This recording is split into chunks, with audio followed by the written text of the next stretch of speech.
لله رب العالمين والعاقبة للمتقين والصلاة والسلام على رسوله النبي الكريم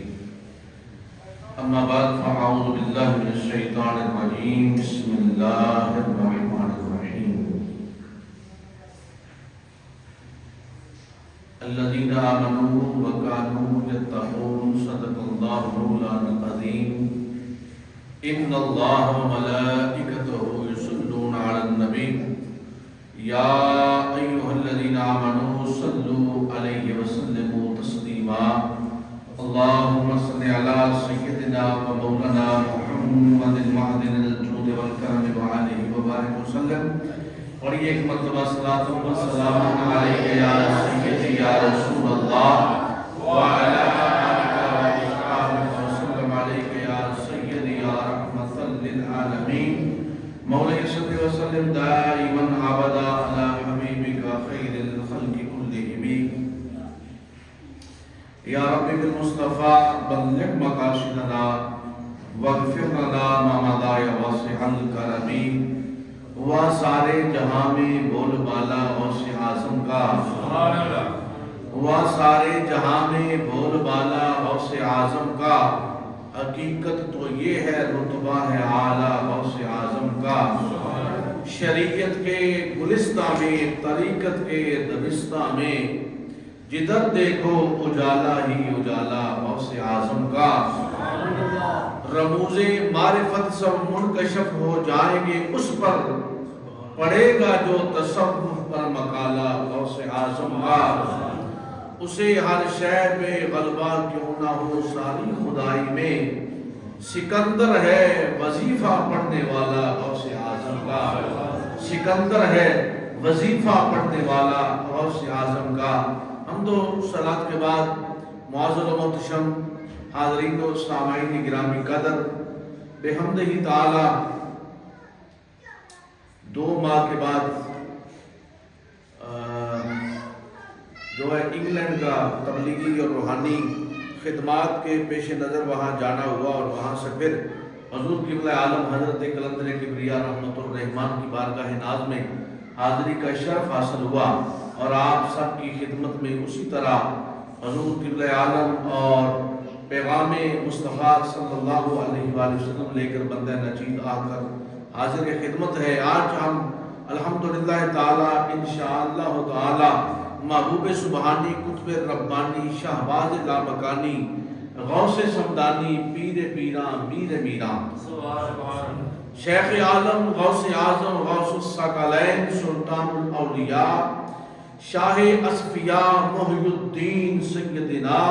عبد القادر جیلانی الحسنی والحسینی رضی اللہ تعالی عنہ کی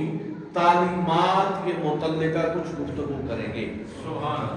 چونکہ ہمیشہ ہر انسان اس کو کامیابی فلاح اسی صورت میں ملتی ہے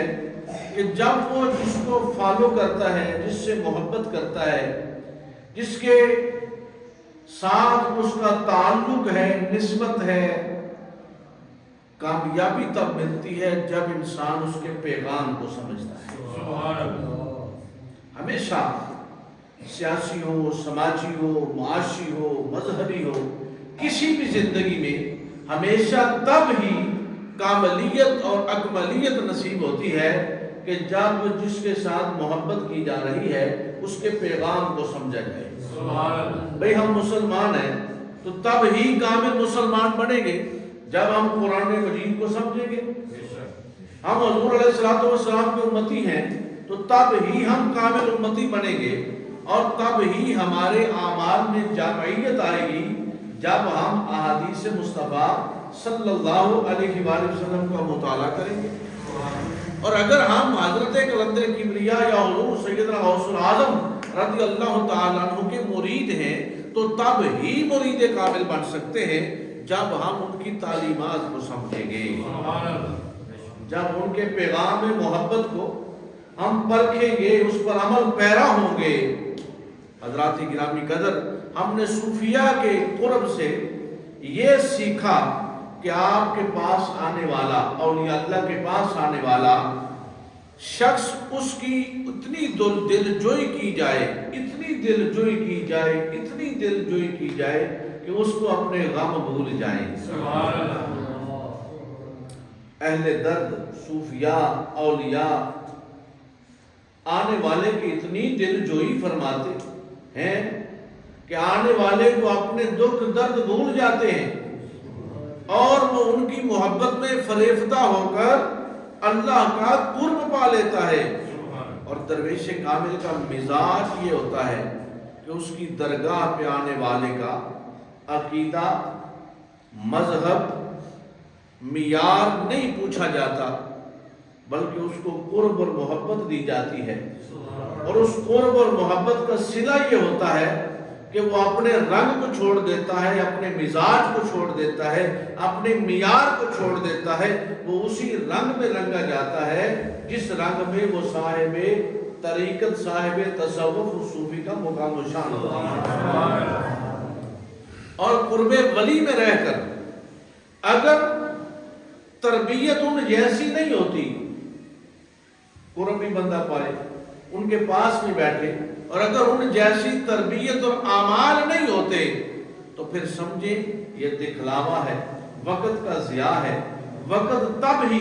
کامل ہوتا ہے کہ جب ان جیسی جو ہے وہ قربت پا کر پھر ان جیسی تربیت کو حاصل کیا جائے۔ اب یہ میں عرض کرنا چاہتا ہوں، یہ بات سمجھنا ضروری ہے کہ ہم قادری ہیں، غوث اعظم کے غلام ہیں، غوث اعظم سے محبت کرتے ہیں، غوث اعظم کے مریدین میں سے ہیں، لیکن آئیے دیکھیے غوث اعظم کا پیغام کیا ہے، آپ کی تعلیمات کیا ہے، آپ کے فرامین کیا ہیں۔ تو غوث اعظم پیران پیر دستگیر شیخ سیدنا عبد القادر جیلانی رضی اللہ تعالیٰ عنہ کی آپ تصانیف کا مطالعہ فرمائیں تو آپ نے اس میں سب سے پہلا اور سب سے زوردار جو پیغام دیا ہے وہ تعمیر انسانیت ہے، تعمیر شخصیت ہے۔ بھئی کوئی شخص ہے، اب کوئی یہ بلڈنگ بنی ہوئی ہے، تعمیر ہوئی ہے،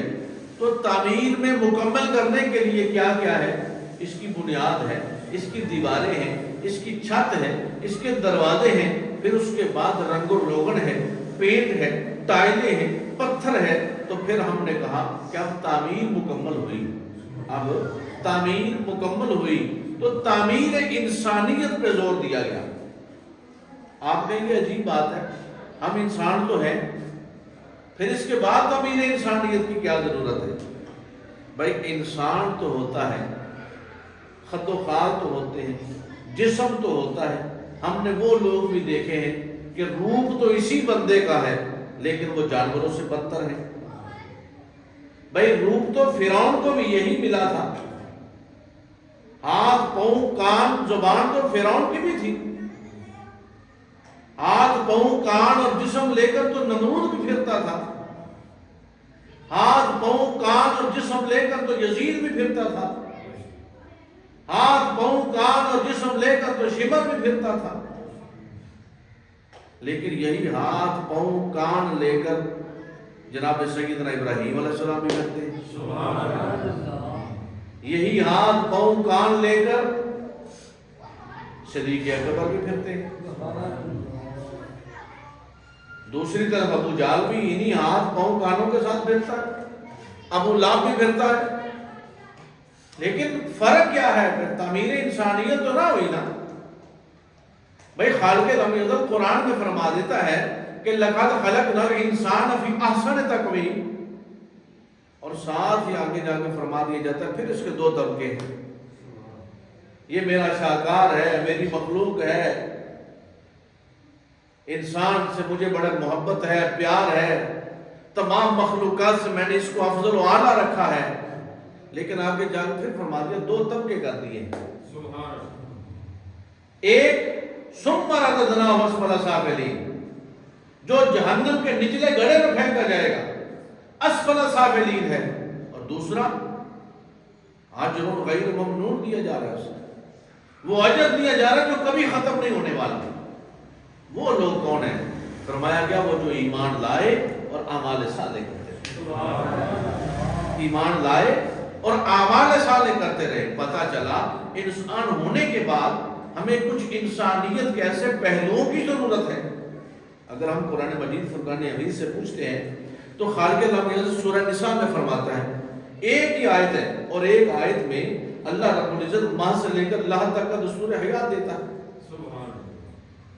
وَاعْبُدُوا اللَّهَ وَلَا تُشْرِكُوا بِهِ شَيْئًا وَبِالْوَالِدَيْنِ إِحْسَانًا وَبِذِي الْقُرْبَى وَالْيَتَامَى وَالْمَسَاكِينِ وَالجَّارِ ذِي الْقُرْبَى وَالجَّارِ الْجُنُبِ وَالصَّاحِبِ بِالْجَنبِ وَابْنِ السَّبِيلِ وَمَا مَلَكَتْ أَيْمَانُكُمْ إِنَّ اللَّهَ لَا يُحِبُّ مَنْ كَانَ مُخْتَالًا فَخُورًا. ایک آیت ہے، فقط ایک آیت ہے، لیکن اس میں پیدائش سے لے کر موت تک کا سارا دستور حیات دے دیا گیا. اے بندے اس کائنات میں آیا ہے تو کرنا کیا ہے؟ اللہ کی عبادت کر، اس کے ساتھ کسی کو شریک مت ٹھہرا، والدین کے ساتھ حسن سلوک، رشتہ داروں کے ساتھ، عزا اکارم کے ساتھ، یتیموں کے ساتھ، مسکینوں کے ساتھ، غلاموں کے ساتھ، گھر والیوں کے ساتھ، ہم مجلس ساتھیوں کے ساتھ، اور پھر آخر پہ کیا کر، ان اللہ لا یحب من کان مختالا فخورا. اللہ پسند نہیں فرماتا اکڑنے والے کو، تکبر کرنے والے کو، شیخیاں بکھیرنے والے کو. اب تعلیمات غوث اعظم پہ چلے تو ساری تعلیمات غوث اعظم ہمیں قرآن و سنت کی مصداق نظر آتی ہے. بھائی ظاہر ہے میں نے ابتدا میں ایک بات آپ کو یہ عرض کی ہے کہ جناب انسان چاہتا ہے کہ جو میں جس سے محبت کرتا ہوں اس کا قرب پانے کے لیے میں اپنے اعمال کو اس سے جیسا کروں. آج ہم نے دیکھنا ہے کہ حضور سیدنا غوث اعظم رضی اللہ تعالیٰ عنہ کی تعلیمات میں ہمیں جو تعمیر انسانیت کا پہلو ملتا ہے اس میں ہمیں کیا ملتا ہے. غوث اعظم پیران پیر دستگیر نے فقط یہی تعلیم نہیں دی کہ آپ آئیں آگے چلے جائیں، صرف یہی تعلیم نہیں دی. آپ الفتح الربانی کا مطالعہ کریں، غنیۃ الطالبین کو دیکھیں، سر الاسرار کو دیکھیں، تفریح الخاطر کو دیکھیں. اس کے علاوہ قصیدہ غوثیہ شریف جو ہے اس کے اندر بھی تعمیر انسانیت کے پہلو دیے گئے ہیں. اب ان میں حضور غوث اعظم رضی اللہ تعالیٰ عنہ نے فقہ، علم،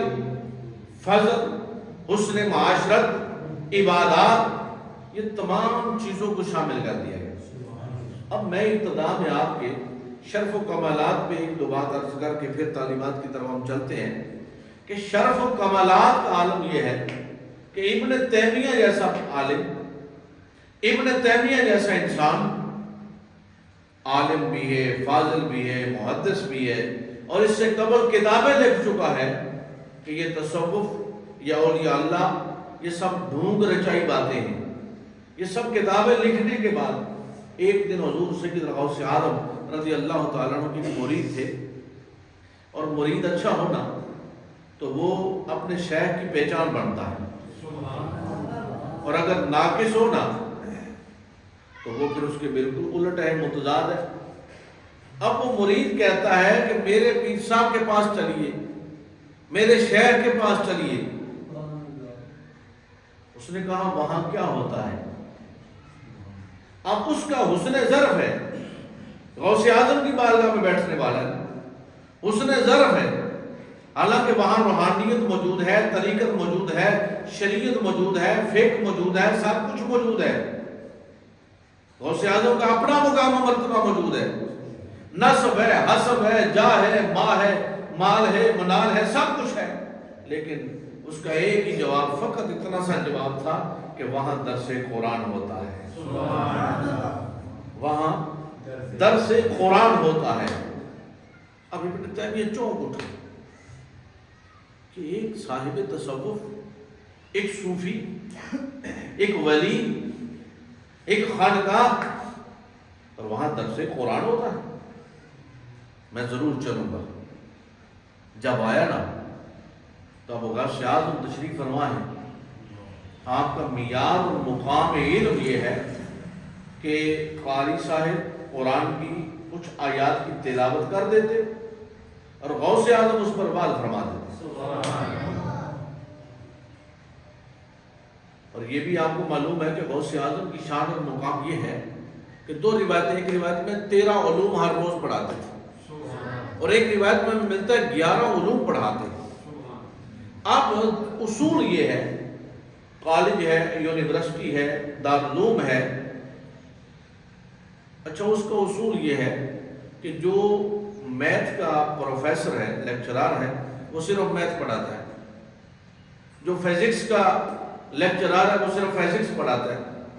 کیمسٹری والا کیمسٹری پڑھاتا ہے، اسلامیات والا اسلامیات پڑھاتا ہے، اور ہمارے مدارس میں صرف والا صرف پڑھاتا ہے، نحو والا نحو پڑھاتا ہے، فقہ والا فقہ پڑھاتا ہے، فارسی والا فارسی پڑھاتا ہے۔ غوث اعظم پیران پیر دستگیر کے علم و فضل کا مقام یہ ہے کہ ایک ہی شخص ہر روز 13 علوم اپنے دارالعلوم میں پڑھاتا ہے، اور 13 علوم پڑھانے کے بعد 13 علوم پڑھانے کے بعد پھر زور میں دیکھو تو مصلی میں نظر آتا ہے، لوگوں کی روحانیت کی مناظر بھی طے کرواتا ہے، رات میں عشاء کے بعد دیکھو تو نوافل کی کثرت میں نظر آتا ہے، والذین یبیتون لربہم سجدا وقیاما کا مصداق نظر آتا ہے، اور جس کی راتیں تتجافی جنوبہم عن المضاجع یدعون ربہم خوف و طمع کے مطابق گزر رہی ہے، روحانیت بھی کامل ہے، فضل بھی کامل ہے، امن بھی کامل ہے، علم بھی کامل ہے، 13 علوم پڑھانے والی شخصیت اسے غوث اعظم عبد القادر جیلانی کہتے ہیں۔ اس نے کہا وہاں درس قرآن ہوتا ہے تو میں ضرور چلوں گا۔ جب آئے نا تو وہ بیٹھے، اب حضور سیدنا پیران پیر دستگیر خطاب فرما رہے ہیں، بات فرما رہے ہیں، 70,000 کا اجتماع ہے، آپ کے مجالس واعظ میں 70,000 کا اجتماع ملتا ہے، اور بغیر کسی لاؤڈ سپیکر کے۔ اب یہ تھا نا علم و فضل، پہلو دیکھتے جائیں، کوئی پہلو کم نظر نہیں آتا۔ علم و فضل یہ ہے کہ 70,000 لوگ سننے کے لیے آ رہے ہیں، مقام روحانیت یہ ہے کہ بغیر کسی لاؤڈ سپیکر کے جیسی آواز پہلے شخص کو ملتی ہے نا، وہی آواز 70,000 کے شخص کو ملتی ہے، جو آواز پہلے شخص کو ملتی ہے وہی آواز 70,000 میں شخص کو ملتی ہے۔ اور قربان جاؤں شیخ عبداللہ محدث دہلوی علیہ رحمت نے لکھا ہے، آپ فرماتے ہیں 300 400 قلم دوات مجلس واعظ میں آتے تھے، یعنی قلم دوات آنے کا مقصد یہ ہے کہ آپ کو واعظ کو لکھنے والے لوگ جو ہیں وہ 400 ہوتے تھے، جو آپ کے واعظ کو لکھا کرتے تھے، اور 40 جنازے اٹھتے ہیں۔ کیوں؟ کیونکہ حال کی کیفیت یہ ہے کہ وہ جذب ان سے برداشت نہیں ہوتا، کلام برداشت نہیں ہوتا، وہ مقام روحانیت پر جہاں غوث اعظم کلام فرماتے ہیں وہ برداشت نہیں ہوتا، تو اس پر وہ 40 جنازے اٹھتے ہیں، لوگ کپڑے پھاڑ دیتے ہیں، نالا گریا، چیخیں، آوازیں، یہ علم و فضل اور روحانیت کا مقام تھا۔ تو جب ابن تیمیہ آتا ہے نا، تو ابن تیمیہ اب وہ شاگرد جو نا آپ کو مرید ہے، ابن تیمیہ کا شاگرد ہے، اب اسے یہ تو اس بات پر یقین تھا کہ میرے شیخ کی بارگاہ میں آنے والا، اور اس علم و فضل سے وہ محروم نہیں رہ سکتا۔ اب آپ نے جب قرآن مجید کی وہ آیت کی تلاوت کی تھی اور اس پر واز جاری تھا، آپ نے اس پر واز شروع کیا، پہلی تفسیر بیان کی۔ وہ مرید پوچھ رہے استاد جی آپ کو آتی ہے؟ تو کہتے مجھے آتی ہے۔ دوسری تفسیر شروع کر دی، اور پھر پوچھتے ہیں آپ کو اس کا علم ہے؟ اور وہ کہتا ہاں مجھے علم ہے۔ 12 تفاسیر تک کہتا ہے مجھے علم ہے۔ اب وہ بھی وہ عام بندہ تو نہیں نا، چوٹی کا عالم ہے، اور اس پر اس کے لوگ جو ہیں آج بھی اس کی تعلیمات پہ عمل پیرا ہے، اور اس دور میں بھی اس کا دوتی بولتا تھا، چوٹی کا عالم ہے۔ اب وہاں تک کہہ رہے مجھے پتہ ہے، غوث اعظم جب 13ویں شروع کی نا تو اس نے پوچھا استاد جی آپ، کہتے یہ تو مجھے نہیں پتا، یہ تو مجھے نہیں پتا۔ 14ویں 15ویں 40 تفاسیر غوث اعظم نے بیان فرمائی۔ اب وہ حیران ہے، آپ کے چہرے کو دیکھ رہا ہے۔ اچھا غوث اعظم کے تو چہرے کو دیکھتے لے بندہ تو کسی اور کو نہیں دیکھتا، تو جو ساتھ علم بھی سن رہا تھا، جو ساتھ علم بھی سن رہا تھا، بھئی لوگ امام محمد کا جنازہ تھا تو لوگ دیکھ کر مسلمان ہو گئے۔ انہوں نے کہا اگر چھوٹے محمد کا یہ حال ہے تو بڑے محمد کی کیا شان ہوگی۔ اب غوث اعظم کا دیدار کا عالم یہ ہے کہ الحسنی والحسینی شیرے بطول ہے اور جگر گوشہ مرتضیٰ ہے، اور اعلیٰ حضرت نے اس پر کیا فرمایا، تیری نسل پاک میں ہے بچہ بچہ نور کا، تو ہے انہیں نور، تیرا سب گھرانہ نور کا۔ تو آپ نے اس پر 40 تفاسیر بیان فرمانے کے بعد فرمایا یہ تھا میرا قال، یہ تھا میرا قال، یہ کون تھا؟ اب آؤ حال کی طرف چلتے ہیں۔ تو ابن تیمیہ جیسے شخص کو بھی غوث اعظم کی بارگاہ میں اس بات کا اقرار و تکرار کرنا پڑا اور آپ کے خادموں میں شامل ہونا پڑا۔ کس وجہ سے؟ کہ غوث اعظم کی جو تعلیمات ہیں وہ تعمیر انسانیت کی طرف لے کے جاتے ہیں۔ ہم غوث اعظم کے مرید کس لیے ہیں؟ اس لیے کہ قبر و حشر کی طرف جو منزل ہے وہاں جانے کے لیے غوث اعظم کا جو راستہ ہے وہ رائٹ وے آف اسلام ہے، وہ اسلام کا صحیح راستہ ہے۔ اگر اس پر ہم چلیں گے تو ہماری منزل قریب آ جائے گی۔ ہم نے غوث اعظم کی تعلیمات کو کیسا پایا؟ تو حضور غوث اعظم کی تعلیمات میں آپ نے علم کے متعلق، عمل کے متعلق، حلم کے متعلق، اور حضور سیدنا غوث اعظم رضی اللہ تعالیٰ عنہ نے فقر اور صبر، قربان جواب فرماتے ہیں فقر اور صبر مسلمان کے سوا کسی غیر میں جمع نہیں ہو سکتے۔ یہ تعمیر انسانیت کا بہت بڑا پہلو ہے۔ اب وقت چونکہ ہو چکا ہے تو اس بات کو تھوڑا سا میں آپ کی خدمت میں پیش کر دوں کہ حضور سیدنا غوث اعظم کا فرمان عالی شان ہے کہ فقر اور صبر یہ دو چیزیں مسلمان کے سوا کسی غیر میں جمع نہیں ہو سکتی۔ اب آپ نے ہمیں یہ تعلیم دی کہ دو چیزوں کو لازم پکڑے رکھو، اور اگر یہ دونوں، اگر فقر آ جائے تو صبر کا ساتھ لینا، اور قرآن بھی یہی کہتا ہے ان اللہ مع الصابرین، اور اسی صبر اور فقر کی مثال حسین کے بابا نے پیش کی، حسین کے نانا نے پیش کی، اور پھر غوث اعظم کے بابا امام حسین نے بھی پیش کر کے دیا، اور پھر اس پر نتیجہ غوث اعظم نے پیش کر دیا۔ نتیجہ گھر کی بات کو گھر والا بہتر سمجھتا ہے، نتیجہ غوث اعظم نے پیش کر دیا۔ آپ فرماتے ہیں فقر اور صبر یہ دونوں مسلمان کے سوا کسی غیر میں جمع نہیں ہو سکتے۔ مطلب کیا؟ مطلب یہ ہے کہ اس کائنات میں تو آیا ہے، رب نے تجھے مال دیا، رب نے تجھے اولاد دی، رب نے تجھے صحت دی، رب نے تجھے زندگی دی، رب نے تجھے انعامات سے نوازا، اور اس کے بعد اب تو بتا کہ تو جس منزل کی طرف جا رہا ہے وہ تو جنت تجری من تحتہا الانہار کی طرف جانا چاہتا ہے یا اسفل سافلین کا مسافر بننا چاہتا ہے۔ اب آگے جا کر حضور غوث اعظم فرماتے ہیں کہ اے اللہ کے بندے، اللہ تعالیٰ کے ساتھ تیری لا تعلقی، اب ان لفظوں کو سن لیجئے گا، وقت مکمل ہو چکا ہے۔ کیا؟ اے اللہ کے بندے، یہ غوث اعظم کے الفاظ پیش کر رہا ہوں، اے اللہ کے بندے، اللہ تعالیٰ کے ساتھ تیری لا تعلقی،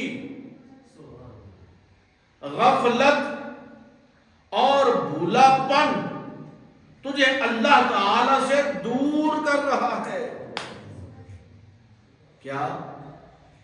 یہ دیکھو غوث اعظم کی پہلی جو تعلیم ہے نا یہ توحید ہے۔ بھئی بسا اوقات بعض ہمارے ساتھی پڑھے لکھے کہتے ہیں کہ آپ توحید کا درس نہیں دیتے، تو توحید ہمیشہ تصوف والے لوگوں سے ملتی ہے، صاحبان تصوف سے توحید ملتی ہے۔ ساہو چک کے تاجدار نے ہمیں کیا سبق دیا کہ لا الہ الا اللہ نفی اثبات کا دل کے ساتھ ذکر کرنا ہے، تو یہ توحید کی اصل اول ہے۔ اور غوث اعظم کیا فرماتے ہیں کہ اللہ سے لا تعلقی، یہ نہیں کہا میرے سے لا تعلقی، اے بندے تو رب سے دور ہو رہا ہے، رب سے غافل ہو رہا ہے، یہ جو لا تعلقی کا مظاہرہ کر رہا ہے یہ کیا ہوگا؟ اللہ سے دور کر دے گا، اور اس نے تجھے اللہ تعالیٰ سے علیحدہ کر رکھا ہے۔ اب اس کا نقصان کیا آگا فرماتے ہیں، اور تجھے لا تعلقی اور غفلت سے پہلے مار پڑے اور تجھے ذلیل کیا جائے اور تو تیرے اوپر بلائیں اژدہے اور بچھو مسلط کر دیے جائے تو ابھی رجوع کر۔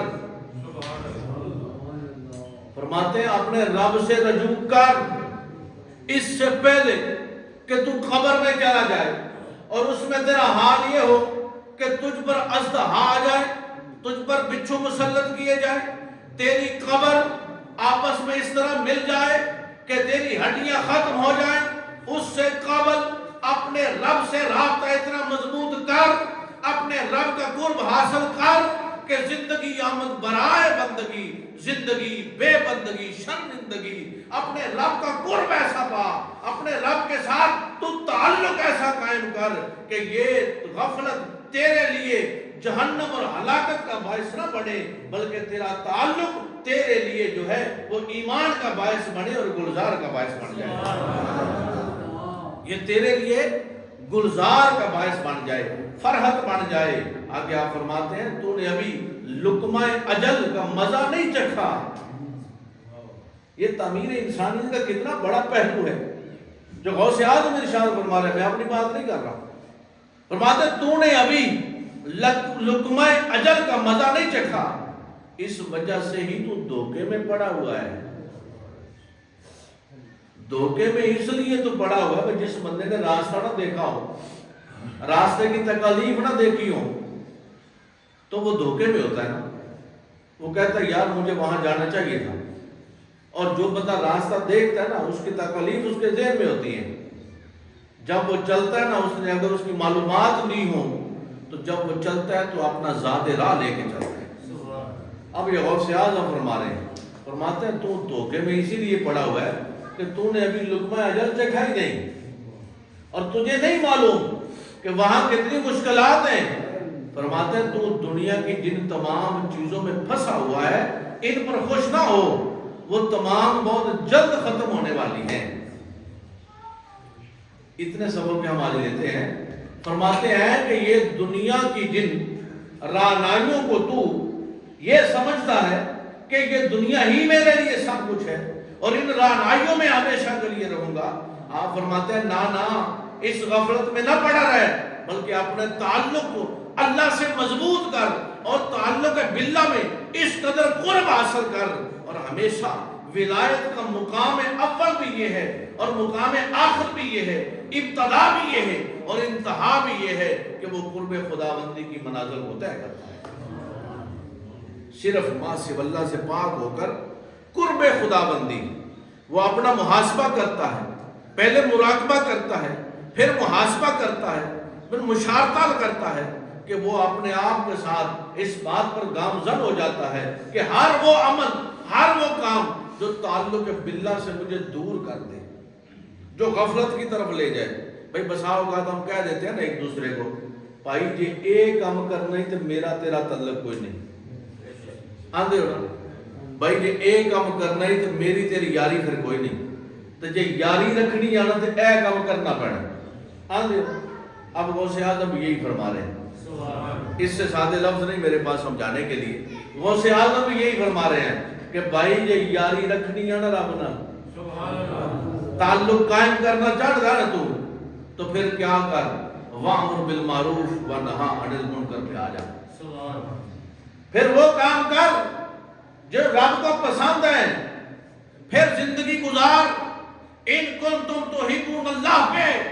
پھر دیکھ رب تیرے ساتھ پیار کیسے کرتا ہے، رب تجھے منزلیں کیسے دیتا ہے، رب تجھ پہ کرم نوازی کیسے فرماتا ہے۔ اس کی وجہ صرف یہ ہے کہ یہ تعمیر انسانیت، تعمیر شخصیت میں آ جا، اور پھر ہوگا کیا کہ ذات تیری ہوگی لیکن تو اپنے آپ کو اپنے رب کی منشا کے مطابق چلائے گا، تیرا رب دنیا کو تیری منشا کے مطابق چلائے گا۔ اپنے آپ کو غوث اعظم بننے کے لیے بھئی زمانہ طالب علمی میں سبز منڈی میں جا کر سبزیوں کی چھار کھانی پڑتی ہے۔ غوث اعظم بننے کے لیے ساری رات مصلوں پہ کھڑے رہ کر ماں سو اللہ سے پاک ہو کر فقط اللہ کا ہو کر رہنا پڑتا ہے۔ پھر حال اور کیفیت کیا ہوتی ہے جب اس کی منشا پہ چلتا ہے نا، تو پھر رب کہتا ہے بندہ تو عبد القادر ہے لیکن میں اس کو اختیار اتنے دیتا ہوں جو اس کی منشا ہوگی وہی میں کروں گا۔ میرے اعلیٰ حضرت نے یہی کہا ہے کہ بندہ قادر کا ہے اور قادر بھی ہے عبد القادر، سر ظاہر بھی ہے اور باطن بھی ہے عبد القادر۔ آؤ دوستان گرامی قدر، حضور سیدنا غوث اعظم رضی اللہ تعالیٰ عنہ کی حیات طیبہ، آپ کی تعلیمات، آپ کے کمالات، کرامات بھی دیکھیں تو براء برا ہے، کمالات دیکھیں تو براء برا ہے، تصرفات دیکھیں تو براء برا ہے، تعلیمات دیکھیں تو براء برا ہے، خدمات دین دیکھیں تو براء برا ہے، خدمات خلق دیکھیں وہ بھی براء برا ہے۔ لطف سجن دم بدم کار سجن گاہ گاہ، انجوی سجن واہ واہ، انجوی سجن واہ واہ۔ یہ غوث اعظم کی شان ہے کہ جس نہج اور پہلو پہ دیکھیں گے آپ کو براء البراء نظر آئے گا۔ آج میرے اور آپ کے لیے مقام ولایت اسی بات کا نام ہے کہ غوث اعظم کی تعلیمات، غوث اعظم کے جو ہے محبت کرنے والے تعلیمات غوثیت میں جب آتے ہیں وہی تعلیمات قرآن ہے، وہی تعلیمات مصطفیٰ ہے، وہی تعلیمات مرتضیٰ ہے، وہی تعلیمات امام حسین ہے۔ اس کی وجہ کیا ہے کہ غوث اعظم نے تعلیمات نہیں دی، ان سب پر عمل کر کے آپ نے اسلامی کلچر پہ اور سارے اسلامی نظام میں اپنے آپ کو مشغول رکھا۔ دنیا میں، دین میں، خدمت میں، علم میں، فضل میں، اسی لیے تو آپ کو محی الدین کہا جاتا ہے۔ دین کو زندہ کرنے والے کا نام عبد القادر جیلانی ہے۔ دین تو موجود تھا لیکن اس وقت اس دور میں حالات ایسے تھے کہ دین سے دوری ہو چکی تھی۔ پیران پیر نے آ کر دین سے لوگوں کو ایسا جوڑا، اپنے آپ سے نہیں جوڑا۔ اللہ کا ولی ہوتا ہی وہ ہے جو اپنے آپ سے نہیں جوڑتا بلکہ پکڑتا ہے تو اپنے رب سے جوڑتا ہے۔ جہاں اس کا تعلق ہوتا ہے وہاں وہ بندوں کو جوڑنا چاہتا ہے۔ یہی وجہ ہے کہ کشاں کشاں خلق اس کے قدموں میں دوڑتی آتی ہے، چلتی آتی ہے، اس لیے کہ جہاں تیرا رابطہ مضبوط ہے میرا بھی رابطہ مضبوط کروا دے۔ یار زندہ صحبت باقی، وآخر دعوانا الحمدللہ رب العالمین۔